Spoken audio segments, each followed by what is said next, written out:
Alison Larkin presents The Man in the Brown Suit, The Mysterious Affair at Styles, The Secret Adversary, and Murder on the Links by Agatha Christie.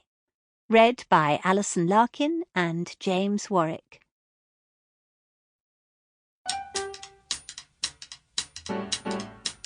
Alison Larkin presents The Man in the Brown Suit by Agatha Christie. Read by Alison Larkin.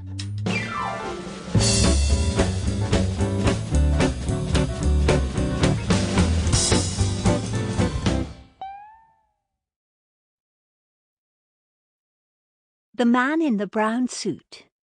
Prologue. Nadina, the Russian dancer who had taken Paris by storm, swayed to the sound of the applause, bowed and bowed again. Her narrow black eyes narrowed themselves still more. The long line of her scarlet mouth curved faintly upwards.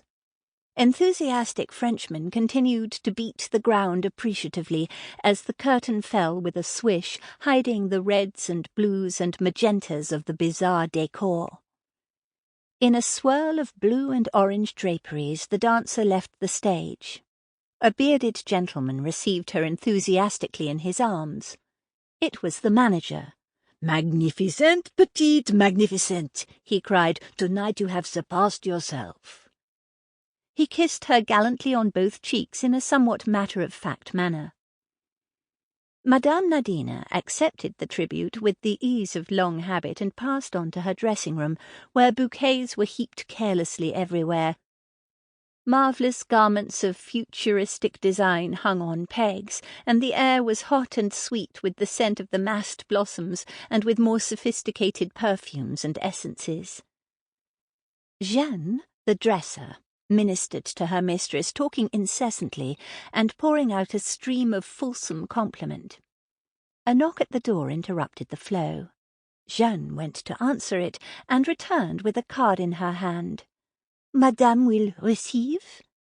Let me see."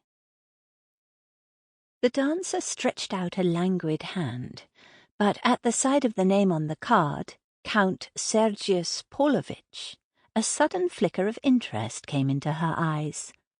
"I will see him. The maize peignoir, Jeanne, and quickly. And when the Count comes, you may go." "Bien, madame." Jeanne brought the peignoir, an exquisite wisp of corn-coloured chiffon and ermine. Nadia slipped into it and sat smiling to herself whilst one long white hand beat a slow tattoo on the glass of the dressing-table. The Count was prompt to avail himself of the privilege accorded to him. A man of medium height, very slim, very elegant, very pale, extraordinarily weary. In feature, little to take hold of, a man difficult to recognise again if one left his mannerisms out of account. He bowed over the dancer's hand with exaggerated courtliness. "Madame, this is a pleasure indeed." So much Jeanne heard before she went out, closing the door behind her. Alone with her visitor, a subtle change came over Nadina's smile. "Compatriots though we are, we will not speak Russian, I think," she observed. "Since we neither of us know a word of the language, it might be as well," agreed her guest. By common consent they dropped into English, and nobody, now that the Count's mannerisms had dropped from him, could doubt that it was his native language. He had indeed started life as a quick-change music-hall artiste in London. "You had a great success tonight," he remarked. "I congratulate you." "All the same," said the woman, "I am disturbed. My position is not what it was. The suspicions aroused during the war have never died down. I am continually watched and spied upon." "But no charge of espionage was ever brought against you?" "Our chief lays his plans too carefully for that." "Long live the Colonel," said the Count, smiling. "Amazing news, is it not, that he means to retire? To retire, just like a doctor or a butcher or a plumber or any other businessman," finished Nadina. "It should not surprise us. That is what the Colonel..."